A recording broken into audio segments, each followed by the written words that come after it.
बिस्मिल्लाहिर्रहमानिर्रहीम।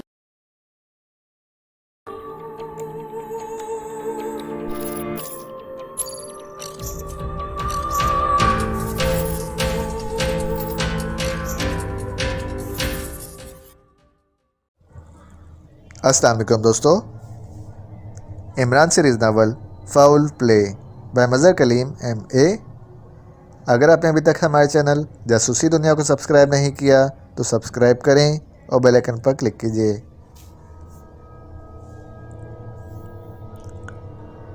सुल्तान बोल रहा हूँ, इमरान कहाँ है? दूसरी तरफ से सर सुल्तान की आवाज़ सुनाई दी। तो अभी आपकी दुनिया जवान है और अगर आपकी दुनिया जवान है तो फिर जवान को अपना नाम बदल कर बचपन रख लेना चाहिए। इमरान ने अपनी असल आवाज़ में जवाब दिया, ये क्या तुमने जवानी और बचपन की गर्दान शुरू कर दी है? तुम्हारे ज़िम्मे मैंने एक ज़ाती काम लगाया था, लेकिन तुमने एसआर अहमद से रब्ता ही कायम नहीं किया। इसका भी फ़ोन आया था, सर सुल्तान ने सख्त लहजे में कहा। देखिए सर सुल्तान, वो एक गाना है, आवाज़ दे कहाँ है दुनिया मेरी जवां है। तो अब आप आवाज़ दे रहे हैं कि इमरान कहाँ है, तो बाकी मिसरा मैंने पूरा कर दिया और आप खामखा नाराज़ हो गए। और बाकी रही इसरार वाली बात, तो सच्ची बात यह है कि मुझे जिन भूतों से बड़ा डर लगता है। इमरान ने मुस्कुराते हुए कहा, जिन भूतों से? क्या मतलब? एक तो ये बड़ी मुसीबत है कि तुम जो भी बात करते हो उल्टी ही करते हो।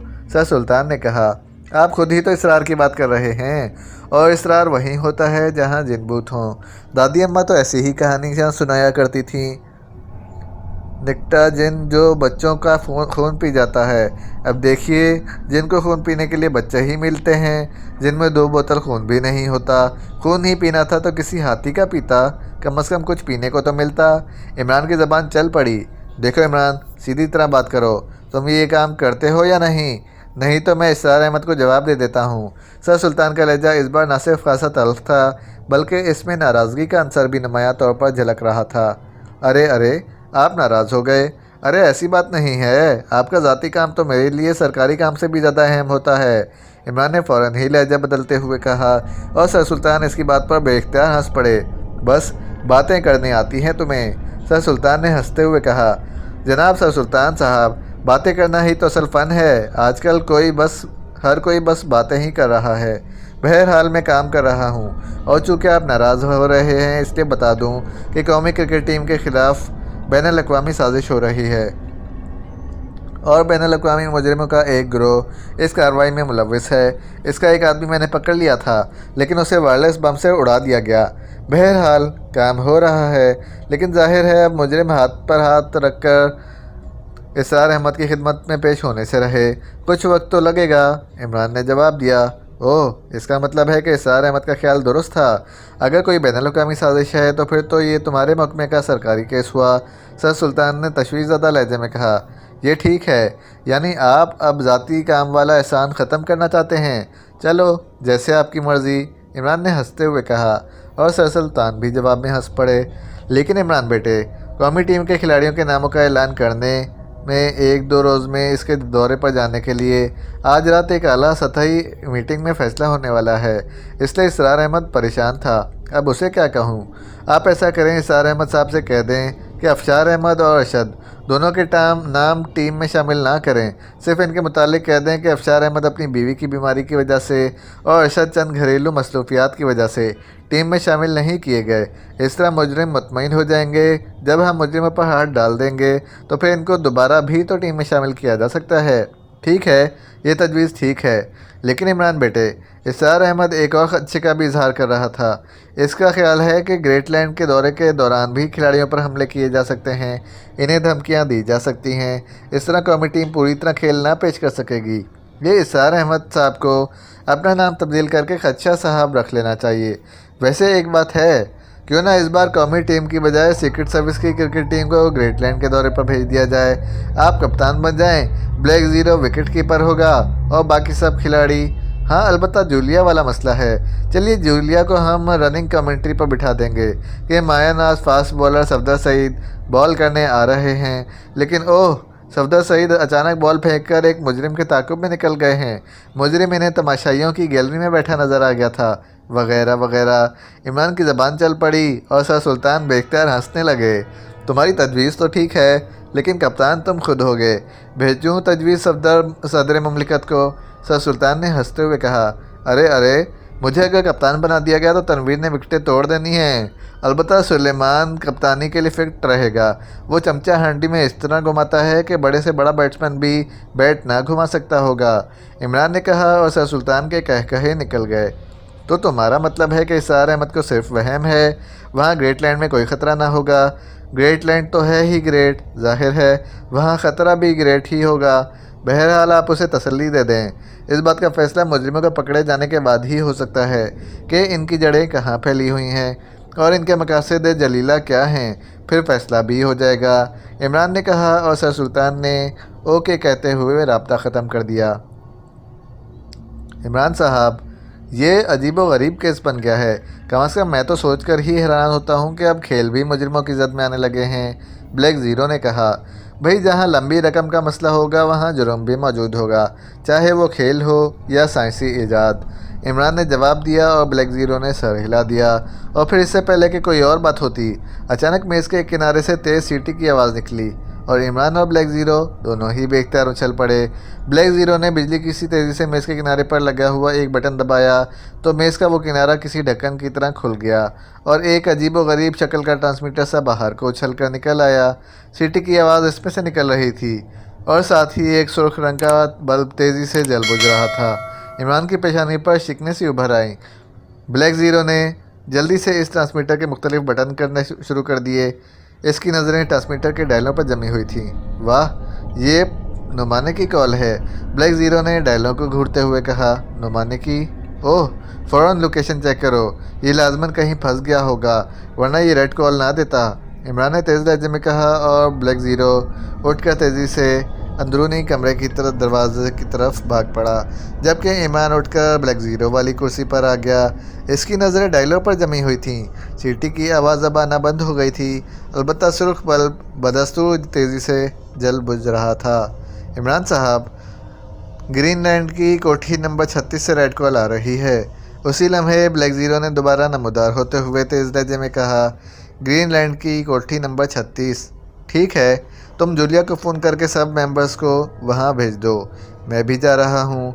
अगर ज़रूरत पड़ी तो मैं इनसे B5 ट्रांसमीटर पर रब्ता कायम कर लूँगा, इमरान ने तेज़ लहजे में कहा और तकरीबन दौड़ते हुए अंदाज में बैरूनी दरवाजे की तरफ बढ़ गया।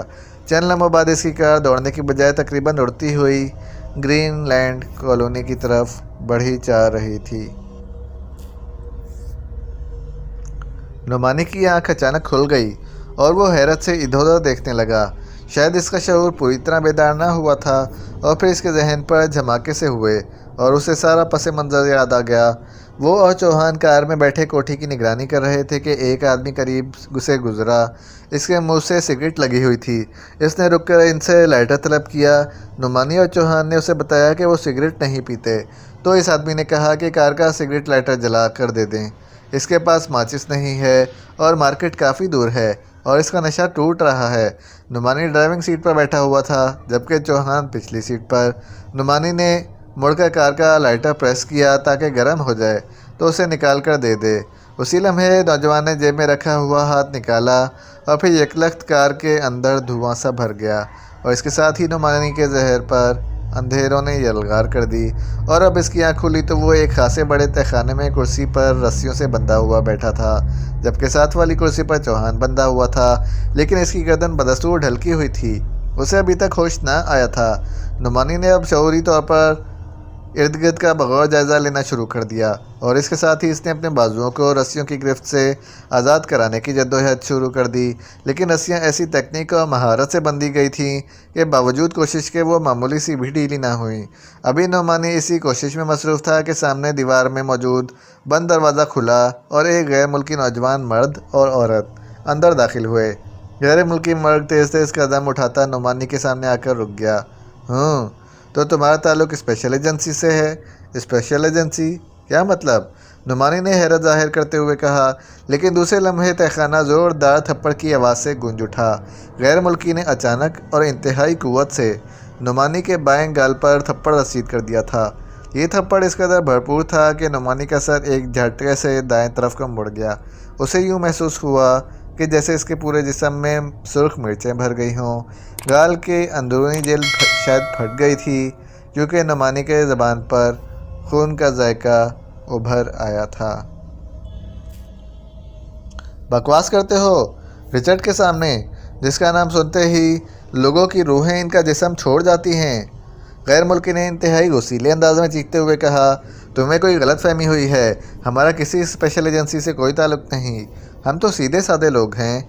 नुमानी ने होठ भींचते हुए सपाट लहजे में जवाब दिया, और दूसरे लम्हे रिचर्ड का हाथ दोबारा हरकत में आया और तहखाना एक बार फिर ज़ोरदार थप्पड़ की आवाज़ से गूंज उठा। ये थप्पड़ भी ऐन उसी जगह पर पड़ा था जहाँ पहली ज़रब लगी थी। नुमानी के जबड़े में दर्द की शदीद तरीन लहर उभरी, और इसने दर्द की इस लहर को रोकने के लिए जबड़ों को बुरी तरह भींच लिया।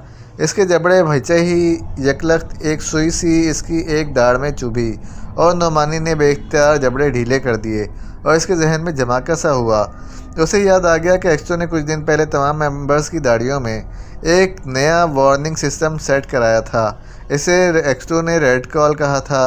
ये एक ज़रे जितना बटन था जिसके आगे छोटी सी सुई लगी हुई थी। एक्सो ने बताया था कि जब टॉप इमरजेंसी हो तो वो ज़ोर से इस दाढ़ी पर ऊपर की दाढ़ से ज़रब लगाएं तो बटन ऑन हो जाएगा और सुई चुभने का एहसास होगा। इस बटन के ऑन होते ही दानिश मंजिल में रेड कॉल पहुंच जाएगी कि वो मेंबर ख़तरे में है। जूलिया के पूछने पर एक्सो ने बताया था कि हर मेंबर के बटन की साख्त दूसरे से मुख्तलिफ है, और इस तरह दानिश मंजिल में मौजूद मशीन इस मखसूस मेंबर की न सिर्फ निशानदही कर देगी, बल्कि ये मशीन वो लोकेशन भी बता देगी जहां इस बटन को ऑन किया होगा। और अब सुई चुभने से नुमानी को ये सब कुछ याद आ गया था, वरना उसे इस नए सिस्टम का ख्याल ही ना आता। और वैसे भी ये कोई ऐसी इमरजेंसी ना थी कि वो रेड कॉल देता, लेकिन ये थप्पड़ की वजह से खुद ऑन हो गया था। बहरहाल उसे ये सोचकर तसल्ली हो गई कि एक्स तो रेड कॉल की वजह से इसकी पोजीशन समझ गया होगा। तुम्हारी मौत करीब आ गई है मिस्टर रिचर्ड, नुमानी ने इस बार घुराते हुए जवाब दिया। लूसिया, अलमारी से कोड़ा निकालो, मैं इस उल्लू के पट्टे को बता दूं कि मौत किसे कहते हैं।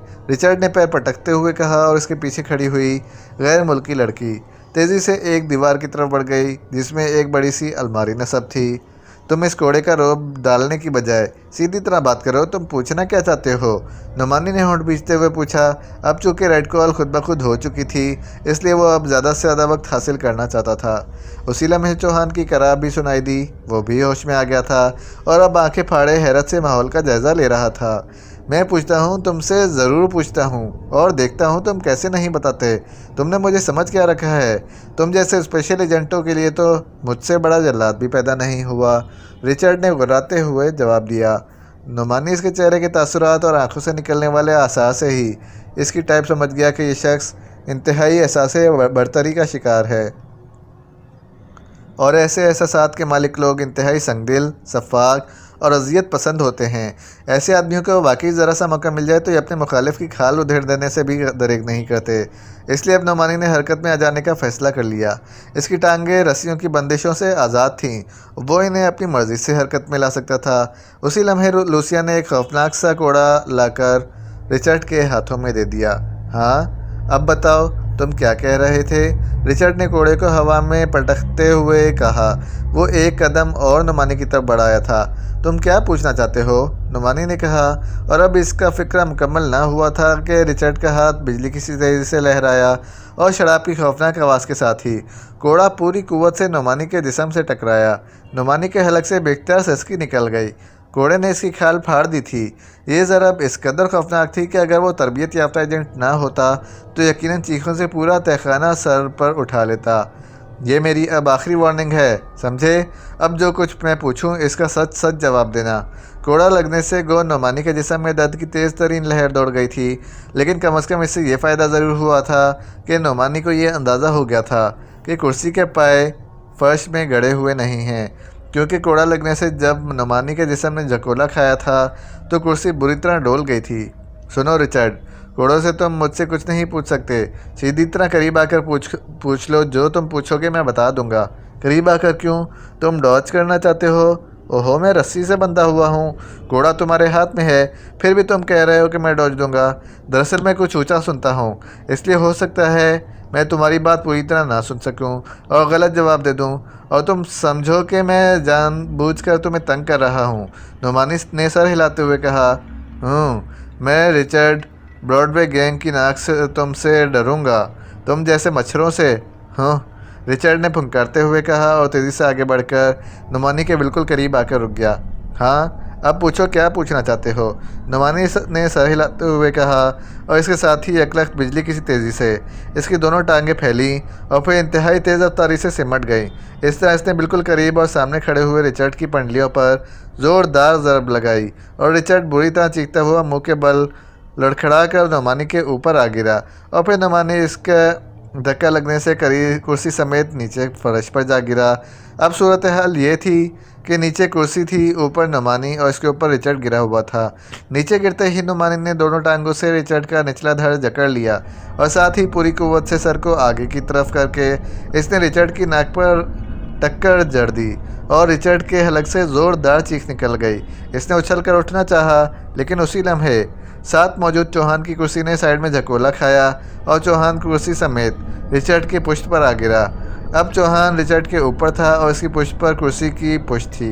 लूसिया चीखती हुई रिचर्ड की तरफ बढ़ी और इसने झुककर चौहान को हटाना चाहा था कि चौहान ने दोनों टांगें किसी माहिर जिम्नास्टिक की तरह ऊंची की और दूसरे ही लम्हे इसने लूसिया की गर्दन के गिर्द कैंची डाल दी और इसके साथ ही चौहान के जिस्म ने एक ज़ोरदार झटका खाया और वो कुर्सियों समेत फ़ज़ा में उठा और लूसिया को अपने साथ लेता हुआ आगे की तरफ जा गिरा।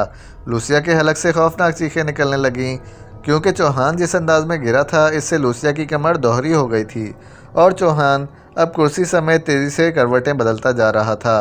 कमरे में कुर्सी के फर्श से टकराने की आवाज़ के साथ साथ लूसिया की चीखें गूंज रही थीं।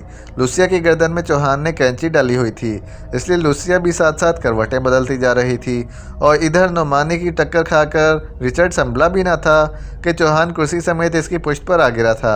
इसलिए रिचर्ड मज़ीद बौखला कर रह गया और इस बौखलाहट से फ़ायदा उठाते हुए नुमानी ने पे दर पे इसकी नाक पर दो मज़ीद ज़ोरदार टक्करें रसीद कर दी और नतीजा ये कि जब चौहान कुर्सी समेत रिचर्ड के जिस्म से हटा तो रिचर्ड के हाथ पैर ढीले हो चुके थे, वो बेहोश हो चुका था। नुमानी ने जल्दी से उठकर करवट बदली और रिचर्ड को नीचे फर्श पर फेंककर वो पाँव समेटकर उछला और इस बार वो कुर्सी समेत झुके झुके अंदाज में खड़ा हो गया था और फिर वो इसी तरह झुके झुके अंदाज में दौड़ता हुआ आगे बढ़ा।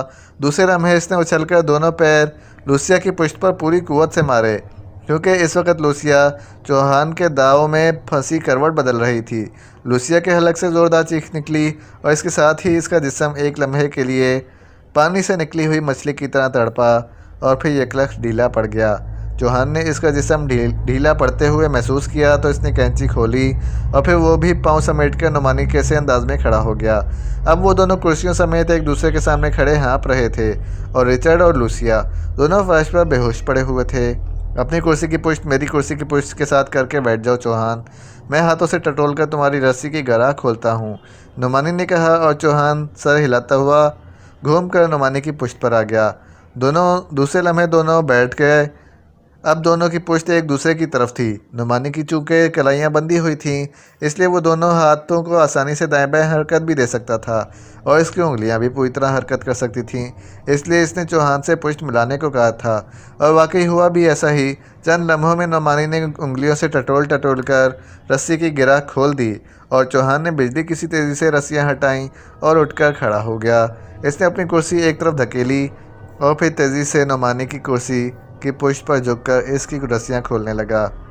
इधर नुमानी रस्सियों की गिरफ्त से आज़ाद हुआ, इधर बाहर तेज़ फायरिंग की आवाज़ें उभरी और वो दोनों चौकन्ना होकर तेज़ी से दरवाजे की साइड की तरफ बढ़े।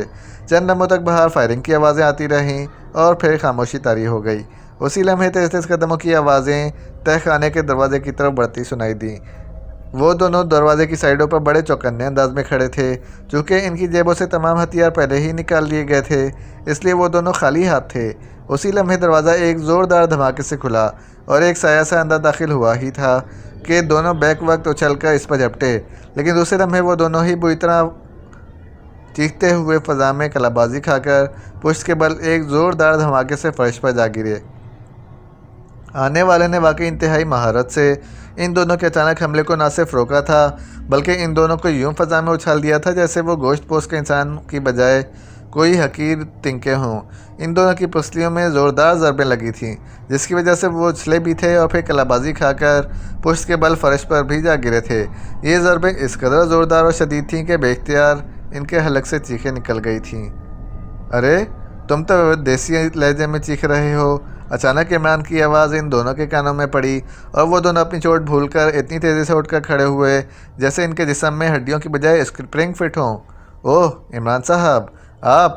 तभी हमारा ये हशर हुआ है, नुमानी ने होठ भिंचे हुए कहा। अभी हशर क्या हुआ है?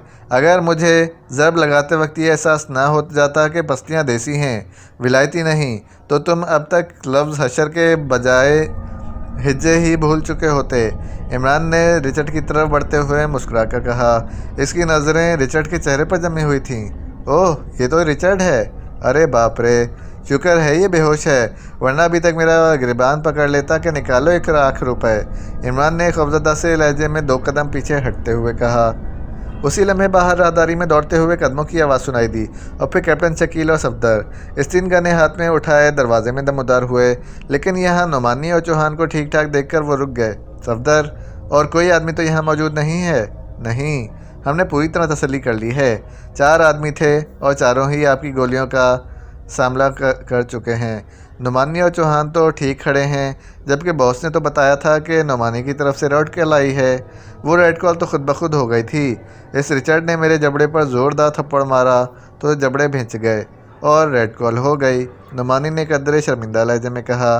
जाहिर है रिचर्ड की वजह से रेड कॉल हुई, तो अगर लूसिया थप्पड़ मारती तो रेड की बजाय ग्रीन कॉल हो जाती। इमरान ने मुस्कुराते हुए जवाब दिया। ये आप इनके नाम कैसे जानते हैं? क्या ये आपके वाकिफ़ हैं? कर्ज़ ख्वाहों के नाम भी कोई भूल सकता है? इमरान ने मुस्कुराते हुए कहा और फिर इसने मुख्तलिफ से लफ्ज़ों में होटल में जाने से लेकर और इनसे 1 लाख वसूल करके वापस आने तक की कहानी सुनाई। तो वो सब बेख्तियार हंस पड़े। नुमानी और चौहान, अब तुम दोनों इनको लेकर दानिश मंजिल जाओ। हम यहाँ की मुकम्मल तलाशी लेकर ही बॉस को रिपोर्ट करेंगे। इनकी कार बाहर मौजूद है, वो भी साथ लेते जाना। इमरान ने नुमानी और चौहान से कहा और वो दोनों सर हिलाते हुए फर्श पर पड़े रिचर्ड और लूसिया की तरफ बढ़ गए।